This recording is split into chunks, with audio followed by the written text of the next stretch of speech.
Buenos días, soy Ángel Lera, desde Repsol. Os veníamos a presentar unos ejemplos que hemos hecho en Repsol con FME. Junto conmigo la presentación la van a hacer Marcela Torrado, del Excellence Center de Upstream, en la parte de Information Management de GIS, y Juan José Corpavicioso, jefe del departamento de GIS dentro del área de plataformas de IT. Bueno, ¿por qué hemos decidido este año presentar aquí en FME? Bueno, el asunto del Data Driven que nos planteaba FME nos ha parecido muy interesante y hemos visto muchos ejemplos que nos han ayudado en la transformación que está haciendo nuestra empresa a este Data Driven. Os traemos 4 ejemplos, ¿vale? Cada uno de ellos impacta en uno de los fases del Data Driven, perdón. Bueno, por ejemplo, el de automatización de procesos dentro de las fases de ingesta e ingeniería del dato, porque la automatización de los procesos nos ayuda dentro de la recopilación de los datos, en limpiar estos datos, cumplimentarlos, verificarlos, todo ello siempre transformando coordenadas, haciendo comprobaciones internas, etc. Luego, el de integración y el de alertas de calidad del dato, bueno, pues ambos dos nos ayudan en este Data Driven dentro de las fases de ingeniería del dato y del Data Science. El de ingeniería del dato está claro por la limpieza que haces, el que complementas los datos entre las diferentes fuentes, el que verificas que son correctos, que no estamos diciendo nada incorrecto. Y también participan sobre todo en Data Science por la analítica avanzada de los datos que están haciendo, ¿vale? No solamente nos dedicamos a poner el dato, sino también hacemos un poco de inteligencia artificial y en algún caso, ¿vale? Incluso hacemos inteligencia artificial avanzada, ¿vale? Con TensorFlow, con otras herramientas que en otro día podríamos comentar. Y por último, os vamos a enseñar el de autoservicio de datos, que nos ha ayudado en la última fase del Data Driven, que es la fase de explotación del dato. Y dices, ¿cómo porta esto? Bueno, primero porque lo pone los datos a disposición de todos los actores, de todos los usuarios. Bueno, te los muestra en un entorno gráfico, los datos, el negocio le permite sacar el valor que encierran, etc. Entonces, para no alargar más la introducción, os voy a dar paso a Juan José Corpas, que es la persona que os va a explicar la automatización del proceso. Juanjo, por favor. Hola, ¿qué tal? Bueno, como Ángel ha dado un poco la introducción en este caso, comentar que es un caso que conceptualmente es bastante sencillo, pero que como veréis ayudó mucho la automatización de este caso con FME, ayudó mucho a la compañía, ¿no? Aquí, digamos que el objetivo que se perseguía era monitorizar, evaluar y controlar pues, la evolución de una zona de costa, en este caso eran 180 kilómetros de costa, a través de imágenes satelitales por fotos, ¿no? Entonces teníamos 2 objetivos claros, ¿no? Disponer de un servicio de imágenes actualizado de 180 kilómetros de costa y disponer de un servicio de imágenes histórico donde poder visualizar esa evolución temporal, ¿no? O sea, que había cambiado en las últimas semanas en esa parte de la costa, ¿no? ¿Qué nos encontramos desde el departamento de IT, ¿no? Pues nada, nos encontramos este proceso, ¿no? Digamos que esos 180 kilómetros de costa se dividieron en 8 zonas de cobertura y esas 8 zonas se volaban 2 veces al día. Es decir, los proveedores entregaban 2 veces al día, digamos, las imágenes de su zona, ¿no? Estas imágenes se depositaban en un sistema de ficheros compartidos. Aproximadamente la media de la información depositada por cada una de estas zonas era de 4 gigas, con lo cual el sistema, o en este caso los técnicos GIS de Repsol, tenían que procesar a mano 64 gigas diarios de información. Y Y nada, ¿no? Que este procesamiento manual de cada una de las zonas por cada uno de los técnicos pues ocupaba entre 4 o 5 horas al día, por lo que digamos que un técnico en un día solo podía actualizar una zona, ¿no? Las 2 fotos de una zona, ¿no? ¿Puedes pasar, Ángel? Ahí hemos hecho, digamos, el flujo del proceso. Como veis a la izquierda están los proveedores que dejaban esas, digamos, imágenes satelitales en un sistema de ficheros. Y como he comentado anteriormente, era el técnico GIS de Repsol quien validaba que la entrega de ese proveedor era buena, hacía las reproyecciones para ubicar o hacer el sistema de coordenadas homogéneo, tenía que calcular pirámides estadísticas de estas imágenes satelitales, luego tenía que almacenarlas en el datastore, ¿no? Que está conectado con el servidor GIS, y también se dedicaba a hacer las tareas de archivado de esa imagen obsoleta y publicar los servicios de mapa, ¿no? Aquí tenemos publicado dos servicios de imagen, un servicio de máxima actualidad, donde se mostraba la imagen más reciente de cada una de las zonas, ¿no? Y el servicio de histórico. ¿Vale? Como decía, pues se necesitaban 8 técnicos, ¿no? Para tener o para poder procesar pues lo que entregaban los proveedores cada día. Entonces, nosotros evaluamos la situación y vimos que con FME podíamos optimizar mucho este proceso, ¿no? ¿Qué diseñamos? Bueno, hemos puesto ahí. Hicimos una automatización, el FME Server, con un directory watch que monitorizaba la carpeta donde los proveedores entregaban cada una de las zonas. ¿Vale? Ese era el paso 1, ¿no? Entonces, cada vez que un proveedor dejaba una entrega, pues el sistema era capaz de identificar que había un cambio de ficheros en ese directorio y disparar, ¿no? En el proceso, ¿no? En el paso 2, pues se enviaba un email, o sea, nos enviaba a nosotros, a TI, indicando la hora en la que el proveedor había entregado esta zona. ¿Por qué? Porque los proveedores tienen por contrato que esa imagen de esa zona tenía que estar disponible a cierta hora, ¿no? O antes de cierta hora, ¿no? Entonces ese correo pues ya nos ayudaba para llevar el seguimiento de cuándo el proveedor había realizado la entrega, ¿no? Y a continuación, en el paso 3, pues ya se disparaba, digamos, lo que era el workspace de FME, que hacía todo, ¿no? Aquí hicimos un workspace un poquito complejo, ¿no? Donde se recogían las imágenes, se validaba la zona que entregaba el proveedor, para que no entregaba otra zona bajo otro nombre o bajo otra entrega. Se hacía el reproyectado, se calculaban pirámides, estadísticas, se realizaba el movimiento de esa imagen y todo lo asociado ya al datastore, ¿vale?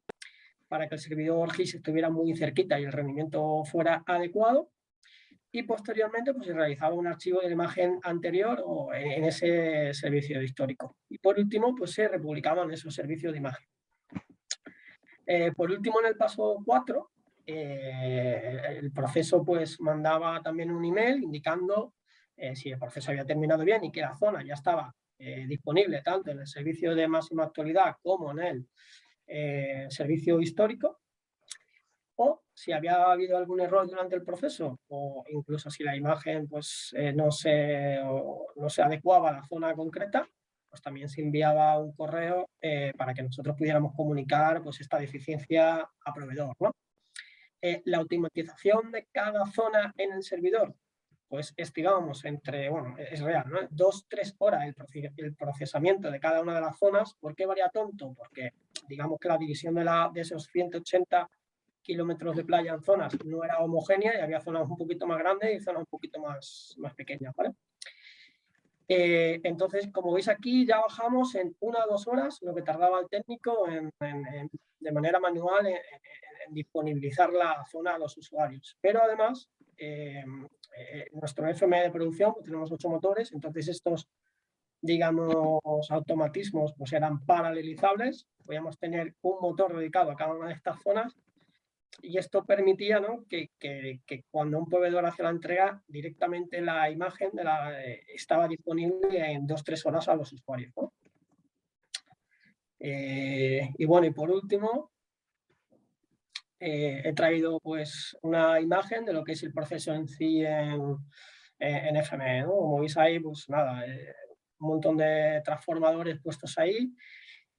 En las cajitas verdes está, pues nada, la parada del reinicio del servicio de ACID, que en este caso era importante, ¿no? Una vez que las imágenes eran movidas al data store y reemplazadas por las imágenes nuevas, sí que había que reiniciar los servicios. Esto era importante, hacer todo el movimiento de ficheros y todo antes de realizar esta reinicio de servicios y bueno, pues sin más.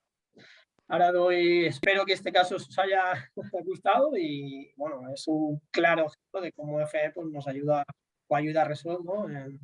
en la mejora de eficiencia de su proceso, ¿no? Y bueno, doy paso a Marcela que va a exponer el siguiente caso. Gracias.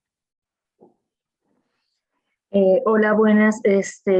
Queríamos desde el departamento de GIS de Exploración y Producción exponer dos casos básicamente de cómo usamos FME dentro de la casa.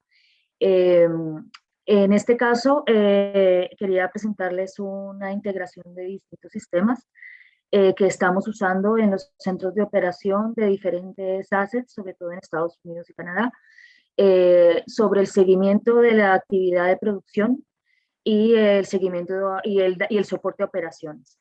En este caso en específico, con ayuda del equipo de Ángel, hemos integrado la información y las bases de datos de producción, donde vemos la producción en tiempo cercano al real.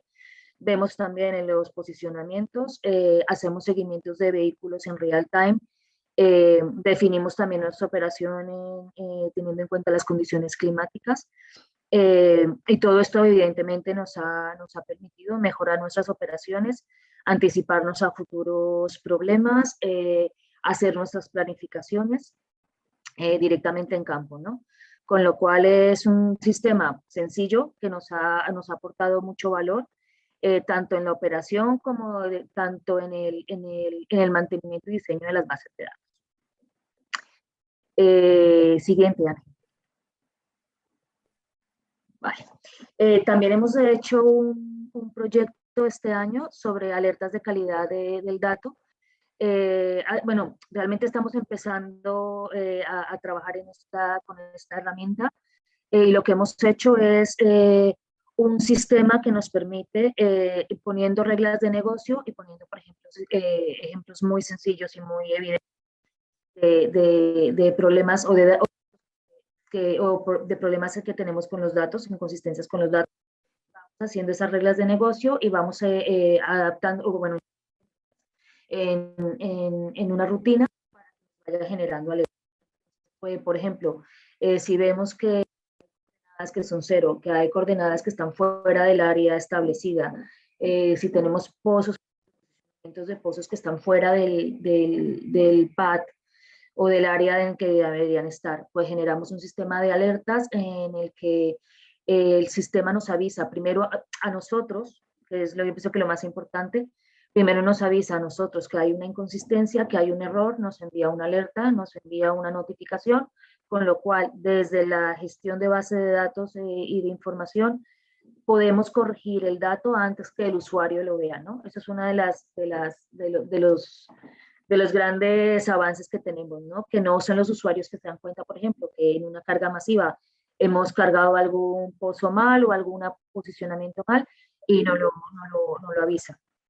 También tenemos un sistema de criticidad, es decir, que hemos dado como un puntaje a lo grave o no grave que pueda ser el error, y también nos alerta sobre esa criticidad. Es decir, que, por ejemplo, si tenemos errores críticos o cosas que son muy, muy, muy graves y que no deberíamos tener, porque ya sea que son evidentemente mal posicionadas o porque o porque, digamos, la tabla de atributos, o sea, no tiene un dato que nosotros consideramos obligatorio, pues se le da un tipo de criticidad 1 y entonces empezamos a arreglar nuestra base de datos teniendo en cuenta esa criticidad, ¿no? Nos da también una priorización en nuestro trabajo.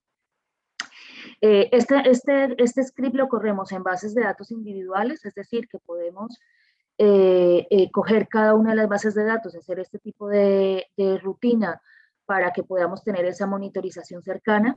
Y luego, gracias a mí. Y luego tenemos también un sistema de dashboard que nos permite, como en este ejemplo que estamos viendo, que nos permite revisar cuántos pozos, por ejemplo, están fuera del área, cuántos están ok y cuántos deben ser revisados. En la parte de abajo tenemos unos checks en el que decimos que son pozos que están bien posicionados y no tenemos ningún problema, y la parte de arriba de la columna de la izquierda vemos que nos alerta sobre posibles pozos que tengan algún tipo de desviación. Luego también este script lo usamos para hacer comparaciones entre distintas bases de datos, porque tenemos, bueno, nosotros dentro de Repsol tenemos distintas bases de datos que contienen, por ejemplo, información de pozos. Entonces la herramienta también nos permite hacer las comparaciones para asegurar que en todas las herramientas tenemos las mismas coordenadas y la misma información básica de cada pozo. Y eso es básicamente el ejemplo que les quería comentar hoy. Ángel, ¿sigues? Muchas gracias. Después de estos ejemplos el mío queda muy pobre, pero bueno, es muy importante, ¿vale? Para nosotros. ¿Y por qué? Porque le damos al usuario la posibilidad de pilotar todo esto, ¿vale? Todo lo que hemos estado haciendo por detrás, que se nos ha enseñado Marcela, se nos ha enseñado Juanjo, al final no se ve. En este caso, lo que venimos es el autoservicio del dato. ¿Cuál es el problema que teníamos nosotros? Nosotros tenemos en Repsol muchas áreas que necesitan distribuir cosas a lo largo del territorio español, portugués, italiano, francés, etc. ¿Vale? Vamos a centrarnos en el español, que es lo que vamos a entender más fácil. ¿Y qué queremos? Pues distribuir en códigos postales, en municipios, en localidades, comerciales, agencias, todo tipo de cosas. Pero ¿qué pasa? Ellos lo han hecho toda la vida a través de un Excel. ¿Vale? Y a los Excel le dan los comerciales, dicen tu pueblo, estos pueblos son los que tu zona, o estos códigos postales son tu zona, y estos otros son los de otra persona o de otra gente. Eso, al final, necesitamos graficarlo, necesitamos que lo vean, necesitamos que ellos que conviertan ese dato en valor. ¿Vale? Y eso era lo que queríamos ver. ¿Y cómo lo pensamos? Bueno, a través de un mapa. ¿Vale?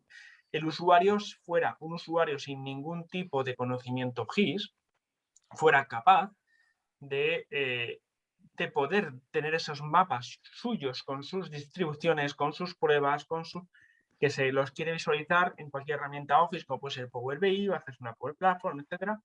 ¿Vale? ¿Y cómo lo hacemos? Bueno, pues la diferencia con los casos anteriores, por ejemplo, es que aquí estamos hablando de una aplicación creada en FM Server para los usuarios. ¿Vale? Ya no estamos hablando de procesos que se ejecutan cuando entra una carpeta en automático o procesos con un cierto schedule, con una cierta programación, como nos comentaba Marcela, ¿vale? De revisión de datos. Esto es diferente. Esto es el usuario cuando necesita tiene una aplicación en FM Server y es cuando lo ejecuta. Es tan sencillo que lo único que tiene de entrada es un Excel. ¿Vale? Y lo que obtiene es un mapa donde él puede ver si su distribución es buena o es mala. ¿Vale? Por eso aquí también damos esto y sobre todo ponemos, esta es la pantalla de entrada. Os hemos tachado aquí un trozo porque tenemos varios, ¿vale? De códigos postales, de municipios, etcétera. Bueno, no queríamos que os quedarais con ninguno en ese sentido para que no cerrarais la posibilidad de saber nada. Es a través de un CSV que mete el usuario, que ellos están acostumbrados desde hace muchísimos años a tratar sus datos en el CSV, cómo los aportamos en valor. ¿Y el valor que aportamos cuál es? Este. Aquí se ve un claro ejemplo de un error de distribución. No puedes hacer que un comercial, una agencia, tenga esta zona, pase por agencias de otra para irse aquí. ¿Vale? Bueno, esto o lo ves, lo graficas, lo visualizas en un mapa, ¿vale? O esto no lo vas a poder ver. Este es el valor que aporta. Esto es una aplicación, ¿vale? Que veíamos muy sencillita, ¿vale? Y que has dado mucho poder.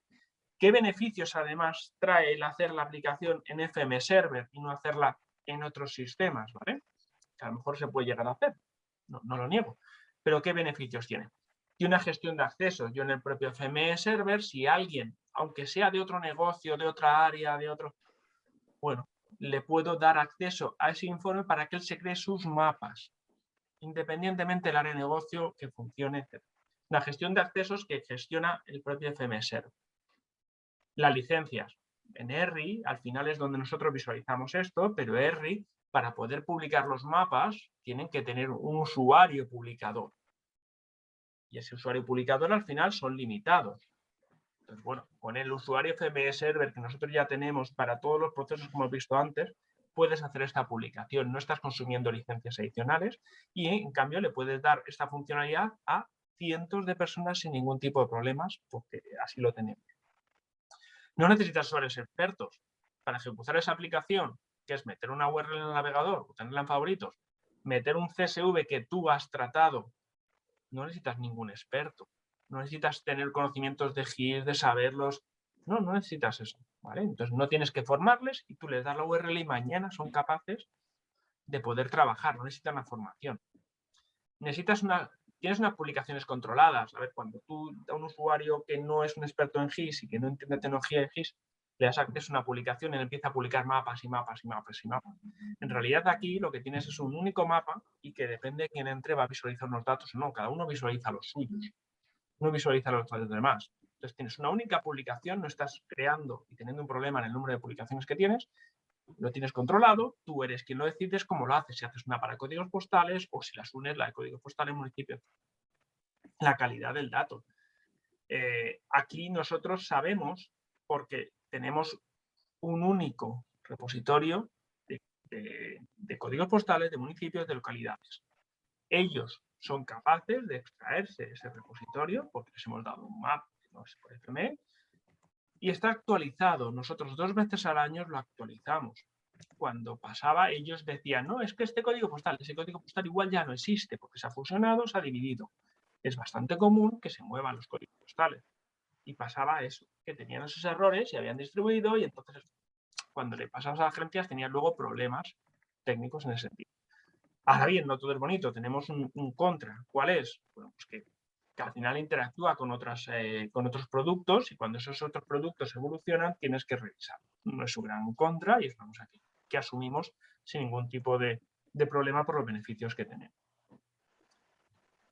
Os hemos dado ejemplos de cómo nos ha ayudado el Data Driven a Repsol, ¿vale? Hemos visto que en el primer ejemplo estaba claro, no teníamos los datos hasta pasado días, cuando llevas una semana ejecutando los procesos, tenías días de retraso, es decir, tú no podías hacer estudios con las fotos y pasamos a poder ser capaces de analizar las fotos en el mismo día, pasadas 2-3 horas desde que se produjeron, lo que produce que el valor que estás aportando al usuario es muy alto. El valor de estar haciendo los estudios, los análisis, como con lo que ha dicho Marcela, de corrección de datos, de corrección de los datos, de cómo lo alerta, etcétera, es fundamental. Si haces un análisis con datos incorrectos, lo que te va a salir es incorrecto. Lo mismo pasa en este tercer estudio y cómo le damos al usuario esa capacidad de transformar el dato en valor. Espero haberos ayudado y, bueno, nos vemos y nos hacéis las preguntas que estiméis oportunas. Muchas gracias.